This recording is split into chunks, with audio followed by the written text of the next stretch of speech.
महाभारत का सबसे चालाक व्यक्ति जिसने तलवार नहीं उठाई लेकिन राजवंश मिटा दिया। क्या आप जानते हैं उसकी कहानी युद्ध से नहीं, उसके जन्म से शुरू होती है।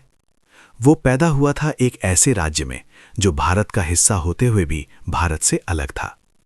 एक ऐसा राज्य जो व्यापार, राजनीति और षड्यंत्र का केंद्र था। वो राज्य था गांधार। और आज की वीडियो में हम जानेंगे शकुनी का जन्म कहाँ हुआ, गांधार कैसा था और कैसे उस राज्य ने एक ऐसा दिमाग पैदा किया जो आगे चलकर महाभारत का सबसे खतरनाक खिलाड़ी बना। नमस्कार दोस्तों, आप देख रहे हैं हमारी महाभारत सीरीज। पहली कड़ी में आपने जाना था कि शकुनी कौन था। आज हम उससे भी पीछे चलेंगे, उसके जन्म तक, उसके राज्य तक, उसकी जड़ों तक।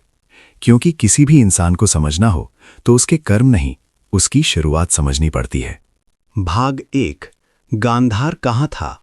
आज का अफगानिस्तान और पाकिस्तान का कुछ हिस्सा कभी प्राचीन भारत का हिस्सा माना जाता था। वहीं बसा था गांधार। ये सिर्फ एक राज्य नहीं था, ये सभ्यताओं का मिलन बिंदु था। यहाँ से व्यापार मार्ग गुजरते थे, यहाँ विदेशी लोग आते थे, यहाँ अलग अलग संस्कृतियाँ मिलती थीं। यानी गांधार के लोग दूसरे राज्यों से ज्यादा दुनियादार थे। और इसी राज्य में जन्म हुआ महाभारत के सबसे तेज दिमाग का। भाग 2, शकुनी का जन्म। कथाओं के अनुसार शकुनी का जन्म गांधार के राजा सुबाल के घर हुआ। वो राजकुमार था, लेकिन वो ऐसा राजकुमार नहीं था जिसे सिर्फ तलवार चलाना सिखाया जाए। गांधार के राज परिवार में बच्चों को राजनीति, कूटनीति, भाषा, व्यापार और मनोविज्ञान भी सिखाया जाता था। यानी शकुनी बचपन से ही दुनिया को समझना सीख रहा था। भाग 3, बचपन का माहौल। गांधार में जीवन हस्तिनापुर से अलग था। यहाँ युद्ध से ज्यादा महत्व था राजनैतिक समझ को। बच्चों को सिखाया जाता था दुश्मन को हराने से बेहतर है उसे अपने हिसाब से चलाना।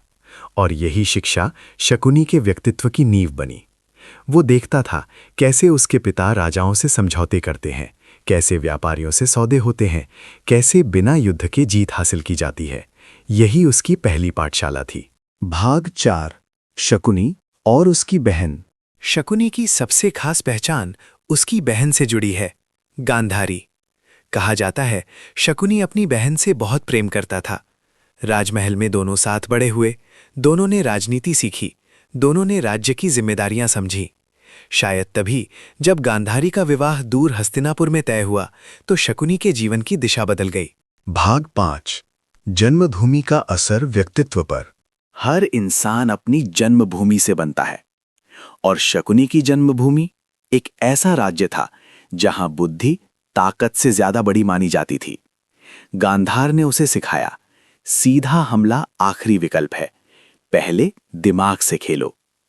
यही वजह है शकुनी ने कभी खुद युद्ध जीतने की कोशिश नहीं की, उसने हमेशा दूसरों से युद्ध करवाया।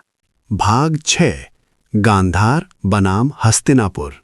एक तरफ था हस्तिनापुर, जहां शक्ति, परंपरा और राजवंश का गौरव था। दूसरी तरफ था गांधार, जहां व्यापार, राजनीति और चतुराई थी। जब शकुनी हस्तिनापुर पहुंचा तो वो सिर्फ बहन का भाई बनकर नहीं आया, वो दो संस्कृतियों का प्रतिनिधि बनकर आया। और शायद यही टकराव आगे चलकर इतिहास बदल गया। भाग 7, क्या शकुनी जन्म से ही षड्यंत्रकारी था? नहीं, वो जन्म से खलनायक नहीं था। वो एक राजकुमार था, एक भाई था, एक राज्य का उत्तराधिकारी था। लेकिन जीवन की घटनाएं इंसान को बदल देती हैं, और शकुनी के जीवन में सबसे बड़ा मोड़ अभी आना बाकी था। तो दोस्तों, आज आपने जाना शकुनी का जन्म कहाँ हुआ, गांधार कैसा राज्य था, उसका बचपन किस माहौल में बीता। अगली कड़ी में हम जानेंगे कैसे गांधारी के विवाह ने शकुनी के जीवन की दिशा बदल दी और कैसे एक राजकुमार धीरे धीरे महाभारत का सबसे बड़ा षड्यंत्रकारी बना। अगर आप पूरी महाभारत सीरीज देखना चाहते हैं तो वीडियो को लाइक करें, चैनल को सब्सक्राइब करें और कमेंट में लिखें गांधार से हस्तिनापुर तक, ताकि मुझे पता चले आप इस कहानी को आगे सुनना चाहते हैं।